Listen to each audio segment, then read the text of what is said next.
To keep seeing more stories, make sure to subscribe and turn on notifications. If you like this video, share your feedback in the comments section. The unexpected ENCOUNTR Veronica Hayes had mastered the art of invisibility over the past 7 months. She knew which grocery stores to avoid, which coffee shops were safe, and which subway routes never crossed paths with Julian Stone's world. Brooklyn had become her sanctuary, a place where nobody recognized her face or whispered about her failed marriage to one of Manhattan's most influential developers. The divorce papers had been signed on a cold February morning in a conference room that smelled of leather and old money. Julian's attorney had been efficient and impersonal, sliding a settlement across the mahogany table that made Veronica's hands shake. The numbers were generous to the point of being insulting, as if Julian could buy his way out of their broken vows with enough zeros on a check. She had taken the money because she wasn't foolish enough to refuse it, but she'd moved it immediately into a trust she planned never to touch unless absolutely necessary. Pride was expensive, but Veronica had discovered she still possessed enough of it to want to make her own way in the world. Now, standing in the bright waiting room of the Manhattan Women's Health Center, Veronica pressed her hand against the curve of her belly and tried to calm her racing heart. The baby kicked in response, a firm little thump that never failed to make her smile despite everything else happening in her life. Dr. Patricia Wells had been seeing her throughout the pregnancy, a warm woman in her 50s who asked questions about Veronica's health without prying into her personal life. Today's appointment was routine, just another checkup to ensure everything was progressing normally. Veronica had scheduled it for early afternoon, a time when she knew Julian would be in meetings across town, safely distant from this part of the city. Except fate had other plans. The elevator doors opened across the waiting room, and Veronica felt the change in atmosphere before she even looked up. It was like the air pressure shifted, became heavier and more charged. Her body recognized his presence before her mind caught up, every nerve ending suddenly alert. Julian Stone emerged from the elevator in conversation with an older gentleman Veronica recognized as the building's owner. He wore a charcoal suit that fit him perfectly, his dark hair slightly disheveled in a way that suggested he'd been running his fingers through it. Even from across the room, she could see the tension in his shoulders, the focused intensity he brought to every business interaction. Veronica's first instinct was to run. She glanced toward the hallway leading to the exam rooms, calculating whether she could disappear before he noticed her.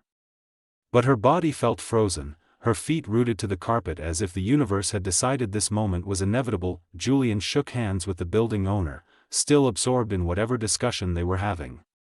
Then he turned, scanning the waiting room with the casual awareness of someone accustomed to assessing his surroundings. Their eyes met. Veronica watched recognition flash across his face, followed immediately by confusion. His gaze dropped to her belly, clearly visible beneath the soft blue maternity dress she wore, and she saw the exact moment understanding hit him. His expression went completely blank, that careful mask he wore during high-stakes negotiations, but his eyes betrayed him. Shock, hurt, and something that looked like barely controlled fury warred in those familiar brown depths. The world seemed to slow down. Veronica was aware of other people in the waiting room, pregnant women with their partners, nurses moving efficiently between stations, magazines rustling as pages turned. But all of it felt distant, muffled, as if she and Julian existed in a bubble separate from normal reality. He said something to the building owner without looking away from her. The older man nodded and walked back toward the elevator, leaving Julian standing alone. For a long moment, he didn't move, just stared at her like she was a puzzle he couldn't solve. Then he started walking toward her. Veronica's heart hammered so hard she felt dizzy. The baby kicked again, harder this time, as if sensing her mother's distress. She forced herself to breathe, to stay calm, to remember that she had every right to be here and make her own choices about her life and her child. Julian stopped 3 feet away from her, close enough that she could see the fine lines around his eyes that hadn't been there during their marriage. He looked tired, she realized.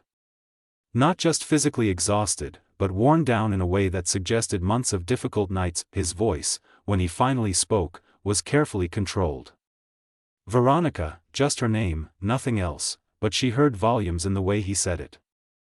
Questions, accusations, hurt, and something that might have been longing all compressed into 3 syllables. She lifted her chin, meeting his gaze directly. Julian, his eyes dropped to her belly again, and she watched his throat work as he swallowed hard. How far along are you? 7 months, she said quietly. She saw him doing the mental math, counting backward to the last time they'd been together. It had been a week before she asked for the divorce, a night when they'd fought about something she couldn't even remember anymore. The argument had ended the way their fights always did, with desperate physical connection that felt like communication even when words failed them completely. The realization settled over his features. Mind.it wasn't a question, but Veronica nodded anyway. Yes. A muscle jumped in his jaw. Were you ever planning to tell me? The accusation in his tone made her defensive. I don't know. Maybe. Eventually, he repeated, and now anger crept into his voice. You were going to eventually tell me I was going to be a father. How generous of you, Veronica. Several people in the waiting room were staring now. Veronica felt her cheeks flush with embarrassment and anger. This isn't the place for this conversation. Then where is the place? He demanded, his control starting to crack. Because you certainly didn't think my office was appropriate, or my home, or apparently any location where you might have had to face me and tell me the truth that I left for a reason, Veronica said, her voice low but fierce. I left because your world was suffocating me, because the business deals you made and the people you associated with scared me. I didn't want my child growing up in that environment. Julian's expression hardened. So you decided to cut me out completely. Make that choice for both of us without giving me any say in the matter. Yes, Veronica said, even though her chest ached with the admission. I made a choice to protect my baby from a life I couldn't accept. Our baby, Julian corrected sharply. She's our baby, Veronica, not just yours. And you don't get to unilaterally decide I'm not fit to be her father. The fact that he'd automatically assumed the baby was a girl made something twist in Veronica's stomach. She'd found out 2 months ago at an ultrasound appointment she'd attended alone, crying quietly in the dark examination room when the technician pointed out tiny features on the screen. Ms. Hayes, a nurse, appeared at Veronica's elbow, her professional smile strained. Dr. Wells is ready for you now. Veronica nodded gratefully, desperate for an escape from this confrontation. She started to turn away, but Julian's hand shot out, catching her wrist gently but firmly. We're not done with this conversation, he said quietly. Not even close. She pulled her arm free, hating how her skin tingled where he'd touched her. I have an appointment. Then I'll wait, Julian said. I'll wait as long as it takes, Veronica, because I'm not walking away from this. I'm not walking away from her. Veronica wanted to argue, wanted to tell him he had no right to make demands or insert himself into her carefully constructed life. But the determination in his eyes told her that fighting right now would be pointless. Julian Stone hadn't built an empire by accepting defeat gracefully, and she'd just presented him with the biggest challenge of his life. Fine, she said, her voice barely above a whisper. Wait if you want. But this doesn't change anything. His expression suggested he disagreed completely, but he stepped back, letting her follow the nurse down the hallway. Veronica didn't look back, but she felt his gaze on her like a physical weight until she turned the corner. In the examination room, she sat on the paper-covered table and tried to stop shaking. Her hands trembled as she changed into the gown, and when Dr. Wells came in with her kind smile and gentle questions, Veronica found herself fighting tears. Everything all right? The doctor asked, concern evident in her tone. Veronica shook her head, then nodded, then covered her face with her hands. The baby's father just found out, she managed to say. He didn't know. And now he's waiting outside and I don't know what to do. Doctor Wells was quiet for a moment, then she pulled up a stool and sat down at eye level with Veronica. Let's focus on you and the baby right now. Everything else can wait until you're ready to face it. But Veronica knew that Julian Stone was not the kind of man who waited patiently. He was out in that waiting room right now, probably making phone calls, probably assembling strategies and plans. By the time she finished her appointment, he would have already mapped out every possible approach to this situation, every angle he could use to ensure he got what he wanted, and what he wanted, Veronica realized with a sinking feeling in her stomach, was access to his daughter. The daughter he'd just discovered existed, the daughter she'd been trying to hide from him for 7 months. The examination proceeded normally. Dr. Wells checked all the important measurements, listened to the baby's strong heartbeat, and declared everything perfectly healthy. But when Veronica got dressed and prepared to leave the room, her hands were still shaking. She walked back down the hallway on unsteady legs, each step bringing her closer to the confrontation she'd been avoiding for months. The waiting room came into view, and there he was, exactly where she'd left him. Julian stood by the window, his phone pressed to his ear, his free hand shoved deep in his pocket. He looked up as she emerged, immediately ending his call and crossing to meet her. His expression was calmer now, more controlled, but she could see the storm brewing beneath the surface. "We need to talk," he said. "Somewhere private." Now, Veronica wanted to refuse, wanted to assert her independence and walk away. But she was tired of running, tired of looking over her shoulder, tired of the weight of secrets she'd been carrying alone. Maybe it was time to face this head-on, to see if there was any way forward that didn't involve constant fear and avoidance. "There's a coffee shop 2 blocks from here," she heard herself say. "We can talk there." Julian nodded once, sharp and businesslike. "Lead the way." Confrontation and truth. The coffee shop Veronica chose was deliberately public, a busy cafe where raised voices would draw attention and force both of them to maintain some semblance of civility. She ordered chamomile tea while Julian got black coffee neither of them would drink, and they claimed a corner table as far from other customers as possible. Julian waited until she was seated before taking the chair across from her. Even in crisis, his manners remained impeccable, a reminder of the polished world he inhabited. He folded his hands on the table, studying her with an intensity that made her want to look away. "Talk to me," he said quietly. "Help me understand how we got here. How you could carry my child for 7 months without telling me." Veronica wrapped her hands around her teacup, seeking warmth and comfort. "Because I was afraid. I'm still afraid." "Of me?" His voice went flat, harder. "Of your life," she corrected. "Julian, I spent 3 years watching you navigate a world I couldn't understand. Business meetings with men who looked at me like I was prey. Phone calls in the middle of the night that made you tense and angry. Deals that you refused to discuss, that required levels of secrecy that normal real estate transactions don't need." Julian's jaw tightened. "I was protecting you from aspects of my business that didn't concern you." "That's exactly the problem," Veronica said, her voice rising slightly before she caught herself. "I was your wife, but you shut me out of entire parts of your life. You expected me to smile at dinner parties and look pretty at galas, but when I asked questions about your work, you changed the subject. Do you have any idea how isolating that was? How small it made me feel?" He was quiet for a long moment, his fingers drumming against the table. "I thought I was keeping you safe. The less you knew, the less you could be implicated in if anything went wrong." "If anything went wrong," Veronica repeated. "That statement right there is why I left. Normal people don't worry about their spouses being implicated in their business dealings, Julian. Normal jobs don't require that kind of separation." "I never claimed to have a normal job," he said evenly. "You knew what I did when we got married." "I knew you were in real estate development," Veronica countered. "I didn't know that meant partnering with people who made veiled threats, who showed up at our home with security details, who looked at the world like it was a game they were playing with human pieces." Julian's expression flickered, something that might have been guilt crossing his features before he locked it down. "Some of those partnerships were necessary to acquire properties in competitive markets. The development business in Manhattan is cutthroat, Veronica. Everyone operates in gray areas." "There's a difference between gray areas and darkness," she said softly. "And I saw you getting pulled deeper into that darkness every month we were together. You came home later, talked less, shut down more. It was like watching you disappear into a version of yourself I didn't recognize."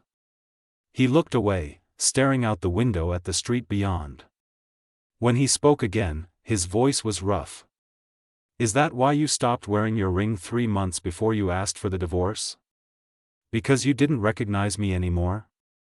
Veronica's breath caught. She'd thought he hadn't noticed, had assumed his distraction meant he was too absorbed in his work to pay attention to small details like jewelry. The fact that he'd seen and said nothing hurt in ways she couldn't fully articulate. I stopped wearing it because it felt like a lie, she admitted. We were living parallel lives in the same house, Julian. Polite strangers who shared a bed but nothing else that mattered. I noticed, he said quietly, finally meeting her eyes again. I noticed everything, Veronica. Every time you flinched when my phone rang. Every time you made excuses to avoid social events. Every time you looked at me like you were trying to find someone who'd disappeared. Then why didn't you say anything? Veronica felt tears threatening again. Why didn't you fight for us? Because I didn't know how, Julian said, and the raw honesty in his voice stripped away all his usual defenses. I built my entire life on control and strategy, on seeing problems and systematically eliminating them. But I couldn't fix us with a business plan. I couldn't negotiate my way back to what we had in the beginning. And the harder I tried to protect you by keeping you separate from my work, the more I lost you anyway. The admission hung between them, vulnerable and painful. Veronica wanted to reach across the table, to take his hand and comfort him, but she held herself back. Sympathy wouldn't solve the fundamental problems that had torn them apart. When did you find out about the baby? Julian asked, shifting the conversation back to the immediate crisis. 3 days after I signed the divorce papers. Veronica's voice was barely above a whisper. I'd been feeling sick for weeks, but I thought it was stress from the separation. Then I took a test and everything changed. And you decided right then not to tell me. She shook her head. I decided I needed time to think. To figure out what was best for her. And the more I thought about it, the more I convinced myself that she'd be better off without exposure to your world. My world, Julian repeated, anger creeping back into his tone. You keep saying that like I'm some kind of monster. Like wanting to know my own daughter makes me dangerous. You're not a monster, Veronica said firmly. But Julian, think about what you're asking. You want me to bring a baby into an environment where security is a constant concern, where business rivals might use her as leverage, where she'd grow up understanding that daddy's work requires armed guards and encrypted phones. I would never let anyone touch her, Julian said, his voice going cold and hard. Anyone who even thought about using my daughter to get to me would discover exactly how far I'm willing to go to protect what's mine, and that, Veronica said gently, is exactly what scares me. That level of threat, that willingness to do whatever it takes. That's not the world I want her to grow up in. Julian pushed back from the table abruptly, standing and pacing to the window. She watched the tension in his shoulders, the way his hands clenched and unclenched at his sides. When he turned back, his expression was carefully neutral, but his eyes burned with emotion. What if I told you things have changed? That I've been restructuring my business for the past 6 months, cutting ties with the partners you were most concerned about, focusing exclusively on legitimate development projects? Veronica's heart skipped. Why would you do that? Because losing you made me look at my life honestly for the first time in years, Julian said. I realized I'd been chasing power and influence for so long that I'd forgotten what actually mattered. So I started making changes. Hard changes that cost me money and connections and deals I'd been working on for years. Why didn't you tell me this before now? Because you didn't give me the chance, he said bluntly. You asked for a divorce, and when I didn't fight it, you assumed that meant I didn't care enough to change. But Veronica, I let you go because I thought that's what you needed. I thought if I loved you, really loved you, the right thing to do was release you from a marriage that was making you miserable. The pain in his voice made her chest ache. You never said any of this. Neither did you, Julian countered. We spent 3 years not saying the things that mattered, protecting ourselves instead of being vulnerable with each other. And now we have a daughter on the way, and we're still doing the same thing. Veronica stood, needing to move, to think. She walked to where Julian stood by the window, maintaining a careful distance between them. "I'm trying to protect her." "I know," he said softly. "But Veronica, you can't protect her from me. I'm her father. That's not going to change no matter how hard you try to keep us apart." "I need guarantees," Veronica said. "If you want to be involved, I need to know that she'll be safe. That your business won't touch her life. That she'll grow up normal and protected." Julian nodded slowly. "What kind of guarantees?" "Complete transparency about your business dealings, at least anything that might affect her safety. Input on where she goes and who she's around when she's with you. An agreement that if your situation becomes too dangerous, you'll step back until it's resolved." "That's asking me to prioritize her over everything else," Julian said. "Yes," Veronica agreed. "That's exactly what I'm asking." He was quiet for a long time, and she could see him processing the terms, calculating what he was willing to concede. Finally, he extended his hand. "Deal. Complete transparency, shared decisions, her safety above all else. But in exchange, I get real access. Doctor's appointments, preparations for her arrival, a role in her life from day one." Veronica looked at his outstretched hand, at this man she'd loved and left and never quite managed to forget. Taking his hand would mean trusting him again, would mean opening her carefully guarded life to someone who'd hurt her before. But it would also mean their daughter would have a father, would have the chance to know both her parents. She placed her hand in his, feeling the familiar warmth of his touch. "Deal." Julian's fingers closed around hers, and for a moment they stood there, connected in the most basic way, two people trying to build something new from the wreckage of what they'd lost. "When's your next appointment?" he asked. "Thursday at 10 in the morning. "I'll be there," he promised. "And Veronica, thank you for giving me this chance. I know I don't deserve it, but I swear I won't waste it." Veronica nodded, not trusting her voice. She pulled her hand back, already missing the contact but needing to maintain some boundaries.